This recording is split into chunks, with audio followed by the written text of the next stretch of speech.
How are you? It's been great, hasn't it? I've been blown away by the whole thing. In fact, I'm leaving.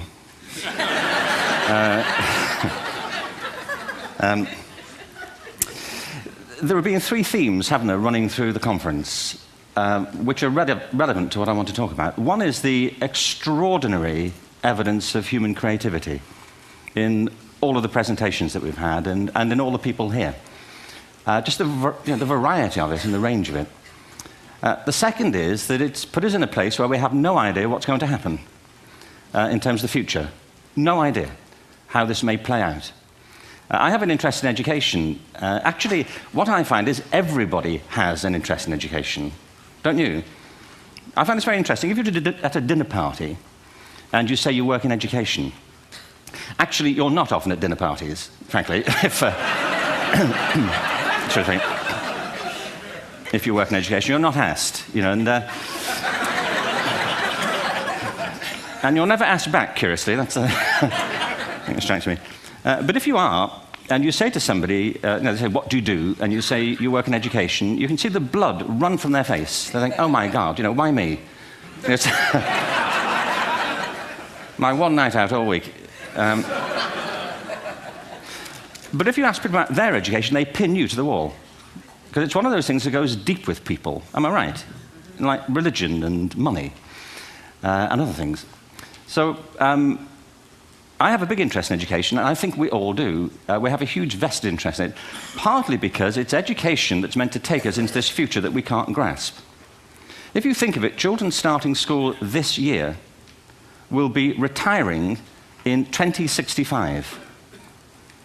Nobody has a clue, despite all the expertise that's been on parade for the past 4 days, what the world will look like in 5 years' time. And yet we're meant to be educating them for it. So the unpredictability, I think, is extraordinary. And the third part of this is that we've all agreed, nonetheless, on the really extraordinary capacities that children have, their capacities for innovation.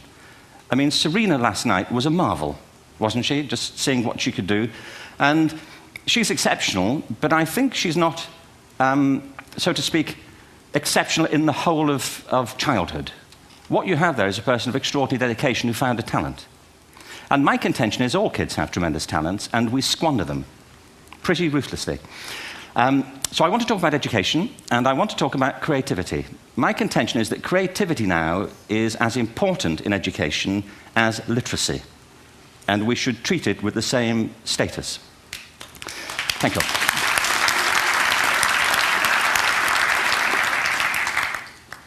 That was it, by the way. Thank you very much. So, 15 minutes left. Well, I was born... No, I had a great story recently, I love telling it, of a little girl who was in a drawing lesson. She was 6, and she was at the back drawing, and the teacher said this little girl hardly ever paid attention. And in this drawing lesson, she did. And the teacher was fascinated. She went over to her and she said, "What are you drawing?" And the girl said, "I'm drawing a picture of God." And the teacher said, "But nobody knows what God looks like." And the girl said, "They will in a minute."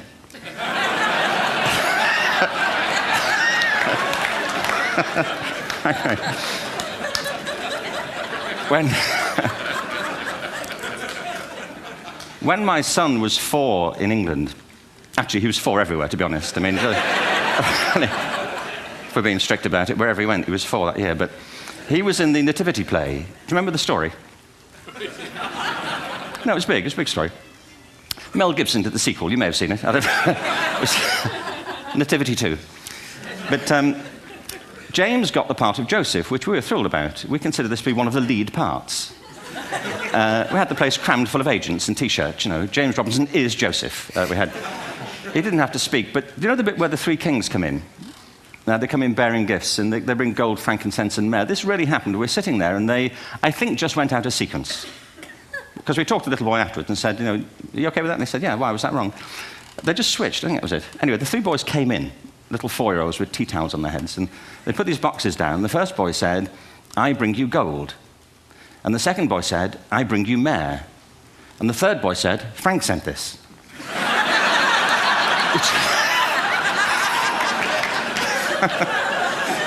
It's great.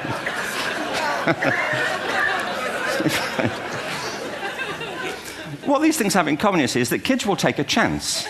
If they don't know, they'll have a go. Am I right? They're not frightened of being wrong. Now, I don't mean to say that being wrong is the same thing as being creative. What we do know is, if you're not prepared to be wrong, you'll never come up with anything original. If you're not prepared to be wrong. And by the time they get to be adults, most kids have lost that capacity. They have become frightened of being wrong. And we run our companies this, by the way. We stigmatize mistakes. And we're now running national education systems where mistakes are the worst thing you can make. And the result is that we are educating people out of their creative capacities. Picasso once said this. He said that all children are born artists. The problem is to remain an artist as we grow up.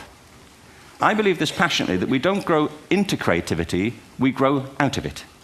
Or rather, we get educated out of it. So why is this? I lived in Stratford-on-Avon until about 5 years ago. In fact, we moved from Stratford to Los Angeles. So you can imagine what a seamless transition this was from LA. Actually, we lived in a place called Snitterfield, just outside Stratford, which is where Shakespeare's father was born. Are you struck by a new thought? I was. You don't think of Shakespeare having a father, do you? Do you? Because you don't think of Shakespeare being a child. Do you? Shakespeare being 7. I never thought of it. I mean, he was 7 at some point. He was in somebody's English class, wasn't he? Do you understand? Really? How annoying would that be?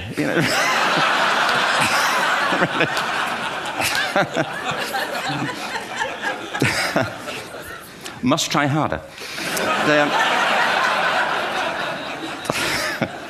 Being sent to bed by his dad, to Shakespeare, go to bed now, to William Shakespeare, and put the pencil down, and stop speaking like that. It's confusing everybody.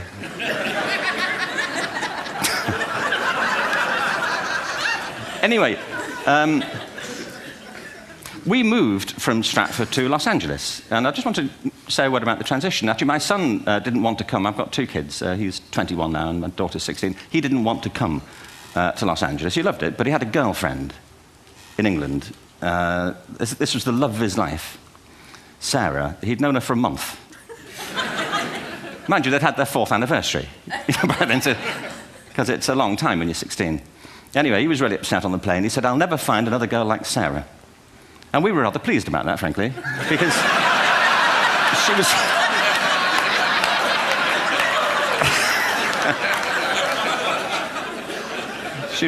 she was the main reason we were leaving the country.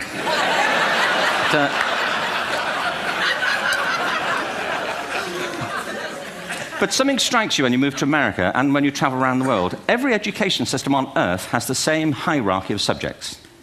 Everyone, doesn't matter where you go. You think it would be otherwise, but it isn't. At the top are mathematics and languages, then the humanities, and at the bottom are the arts, everywhere on Earth. And in pretty much every system, too, there's a hierarchy within the arts. Art and music are normally given a higher status in schools than drama and dance. There isn't an education system on the planet that teaches dance every day to children the way we teach them mathematics. Why? Why not? I think this is rather important. I think maths is very important, but so is dance. Children dance all the time if they're allowed to. We all do. We all have bodies, don't we? Did I miss a meeting? I think... Truthfully, what happens is, as children grow up, we start to educate them progressively from the waist up.